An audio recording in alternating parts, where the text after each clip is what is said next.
Hi guys.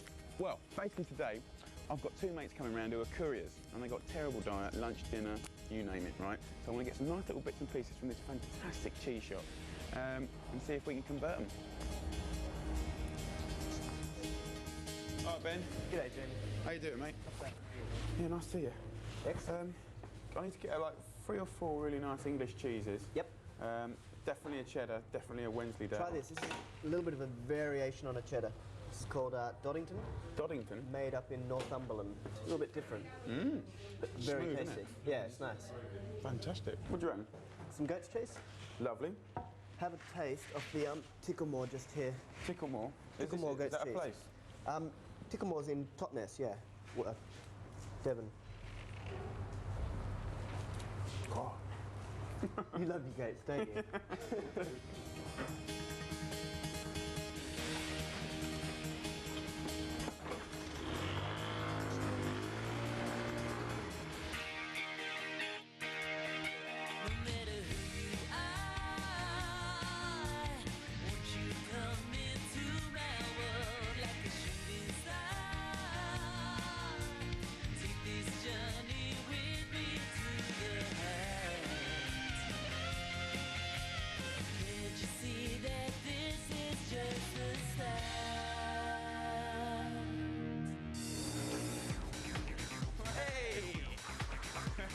How you doing?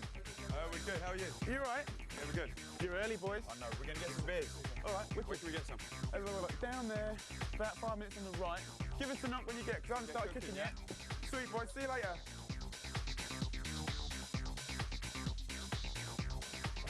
Sweet.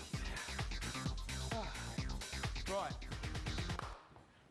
Boys are going to get some drinks, so I'm going to make a nice little snack for them, right? And I was kind of thinking on the kind of vibe of nice bit of dinner, but also sort of doubles up as sort of lunch on the go, you know, on the road. So I've got some lovely mincemeat here, and I want to spice it up with some spices. I've got some cumin seeds, some coriander, some chilli, and some oregano. So I've got a hot pan here. Now, the thing about meatballs, yeah, is like, you know, you've got like traditional recipes that the mamas have passed down for years and years. But the key is I've got some beautiful mincemeat and I want to kind of spice it up so it's like interesting, it's tasty. So a little pinch of cumin will make all the difference. And even though cumin's used in a lot of curries and stuff like that, it's like just a little pinch on a steak and that just sort of beefs it up a bit and makes it a bit more substantial. I've got coriander seeds here, and all this stuff is cheap as old chips, and you can keep it in your larder, it never goes off, it's good. And I'll spice it up. They're 2 hefty old boys, so like, you know, we'll have a couple of dried chilies in there. And that'll make all the difference. So I'm heating this pan up to cook the meatballs, but while it's getting hot, I'm just going to bring these spices back to life a little bit. So, and it does make a difference actually, you can smell it in the room. So just pour it in here. Now, you want a good pinch of salt, because that'll season the meat as well. And just crack up these spices.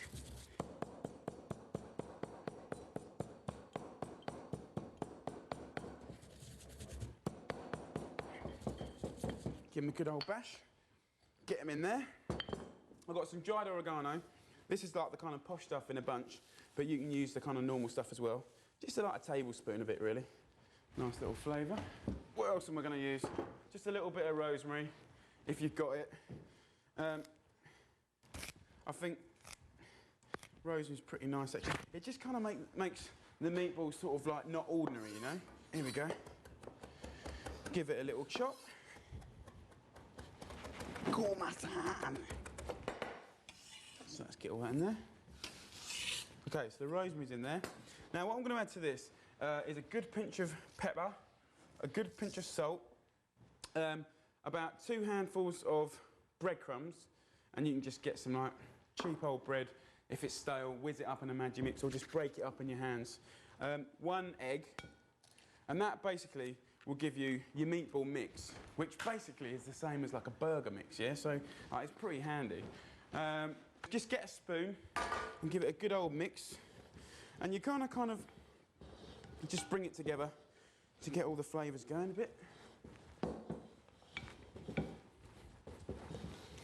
And really, it doesn't really matter what you do with these now. I mean, like, if you go down, like, Edgware Road, which is like a Turkish area of London, like, they have little kebabs made on sticks.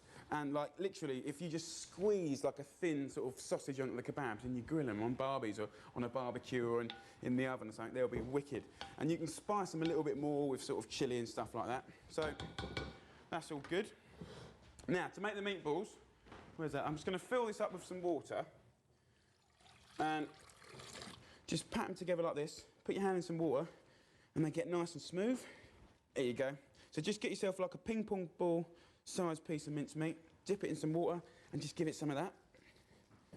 And that way, you know, it's not going to fall apart because it's nice and sort of packed together.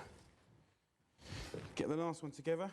As I said, like, you could do nice big burgers out of this, just pat them flat, cook them on the barbie, they'll be wicked.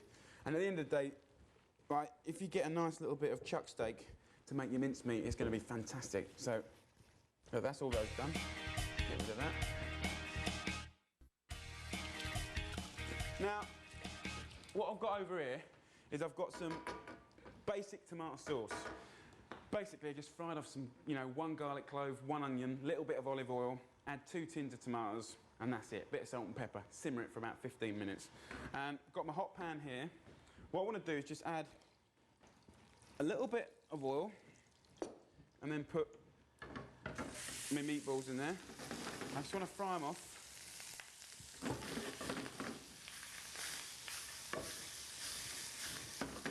There we go. I want to get a nice little bit of colour on these, right? Because at the end of the day, like, the method of cooking meatballs is kind of like baking. Because you've got the sauce in there, it's kind of it's kind of simmering as well. So you want to get a nice bit of colour on here now, otherwise it'll be a bit soggy. Right, so I need some nice basil, and I want about half a bunch. Just pick off the leaves. I've had a nice little wash, and like, I think sometimes they're a bit too stingy with the old basil, and in Italy there's always a nice little wodge of fresh basil in there. It always makes it taste nice. So get yourself some of that. Now this sauce here that's been simmering for a while, you need to have a little taste, because, like, it's easy, it can taste bland and horrible. Good pinch of salt and pepper. So what I want to do now is just get all this basil, pour it into here, give it a good little stir. Beautiful. And that'll just wilt down to be like a quarter of the size that it was when it started. So it looks like a lot now, but it won't be in a minute.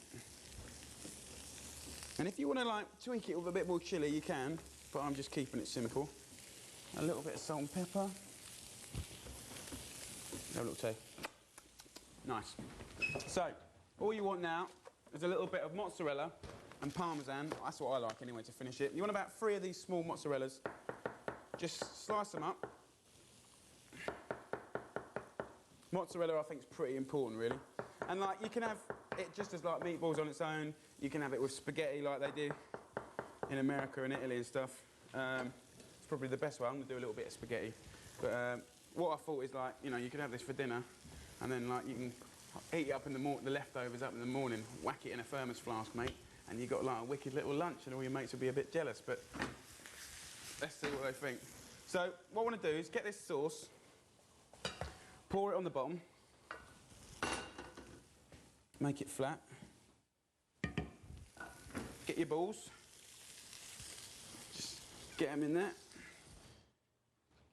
get your mozzarella, just lay it all over the place, like this. Wicked. And then I just like to finish it off with a little bit of parmesan, because it does taste good. Here we go. Just cover it.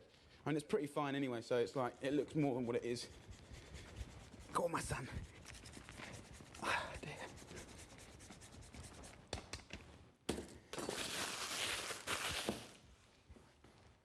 Bit of olive oil and you're laughing. So we'll whack this in the oven. I'm going to cook that at about 220 for about 20 minutes until it's really golden and bubbling. Serve it with a little bit of spaghetti, bit of olive oil. They'd be fantastic. All I've got to do now is these fantastic calzone breads, which I'm going to put in their lunchbox for tomorrow. I love making these breads. Now, what we need to do is get 1 kilo of strong bread-making flour. You can put it onto a surface or you can put it in a bowl. Just make a well with one hand in the middle. Now empty 3 sachets of dried yeast, or you could use 30 grams of fresh yeast, about 30 grams of sugar, and about 20 grams of sea salt. You want to add about 1 pint or 620 millilitres of tepid water, and with a fork, just begin to mix up and get all those ingredients mixed in the middle. Slowly but surely, start bringing in the flour from the outside of the well.